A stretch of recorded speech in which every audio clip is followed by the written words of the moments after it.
Tony Award Winning Broadway show, The Band's Visit, is at the Bushnell tonight through Sunday. Broadway is back. Yes, it is. And joining us now to talk about this wonderful show is Yoni Battat, a New Haven native who plays Camal. Thanks so much for being here. Pleasure. Thanks so much for having me. What a dream come true to play this role. I know George Abud played the role first, and then Ronnie Malley in the U.S. tour. I'm always interested, as an actor, did you go back and watch their performances, or you're just like, no, I got this on my own? It's funny. I identify more as a musician. I was brought onto this project mostly as a violinist, and I've been working on the acting part, and I'm surrounded by incredibly talented actors who have helped me along my journey. But both of those players are amazing, amazing players. George Abud originated the role as a violinist, Camal, and then in the first part of the tour, Ronnie Malley played the same character, but they changed it that he plays the oud, which is a Middle Eastern lute instrument. And now I'm back bringing it with the violin. Cool. So it's an amazing legacy to join into. You know, the show has gotten so many awards. It won the Tony Award winner for Best Musical in 2018 and many, many more Tonys as well. But because of the pandemic and Broadway shutting down, it may not be as familiar to people had this not all happened. Tell us a little bit about the show and the plot and what we're going to see. Sure. It's a very charming story of an Egyptian band that is coming to Israel to perform a concert.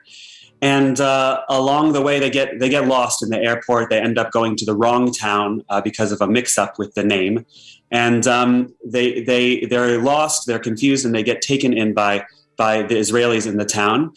It seems like they have nothing in common with them, but ultimately they find their shared humanity, and music is a big part of what brings them together.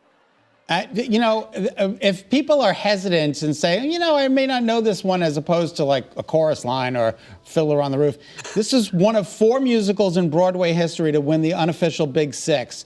Best Musical, Best Book, Best Score, Best Actor in a Musical, Best Actress in a Musical, and Best Direction of a Musical. That says something about this production.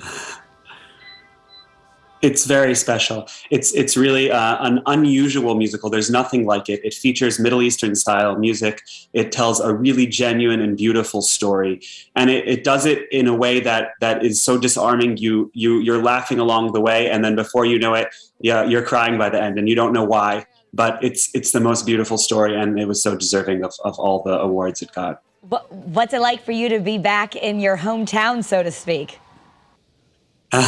It's wonderful. I'm here now at my parents' house in the New Haven area, and thrilled to be performing in Connecticut. I have lots of friends and family that'll be joining me this week. I've been on the road for a while, so it's really wonderful to be home. And I know it is what it is. Papa Hears the Ocean, Khalid's song about love. Do you get to? I don't know your role specifically. Do you get to sing it all? Yeah, well, my role is Camal, who's the violinist of the band. So I end up playing a lot of music, but I'm also acting as the violinist in the band who's visiting Israel. And my character is a little bit nervous about being in a new place, somewhere they've never been before, and he keeps trying to call the embassy.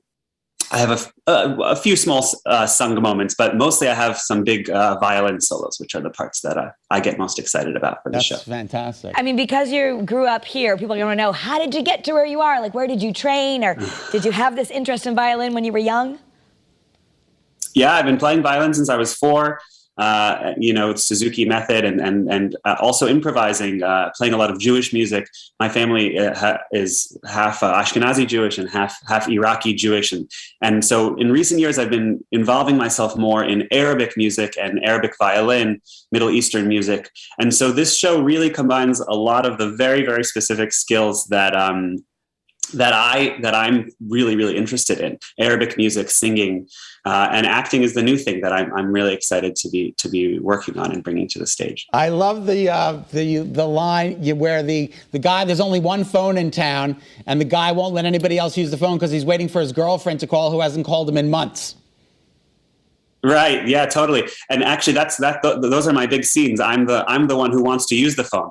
He's protecting it and guarding it to keep to keep me from being on the line in case his girlfriend might call. But I'm really anxious to call the embassy, and so we have some very funny, awkward interactions around the payphone. Well, thank you so much for being with us, and good luck. We're so happy that the curtains are open again and we can see the shows at the Bushnell. Yeah, it's really a pleasure to be a part of it, and I hope to see you all there. Just one last question. Who plays the cafe owner, Dina?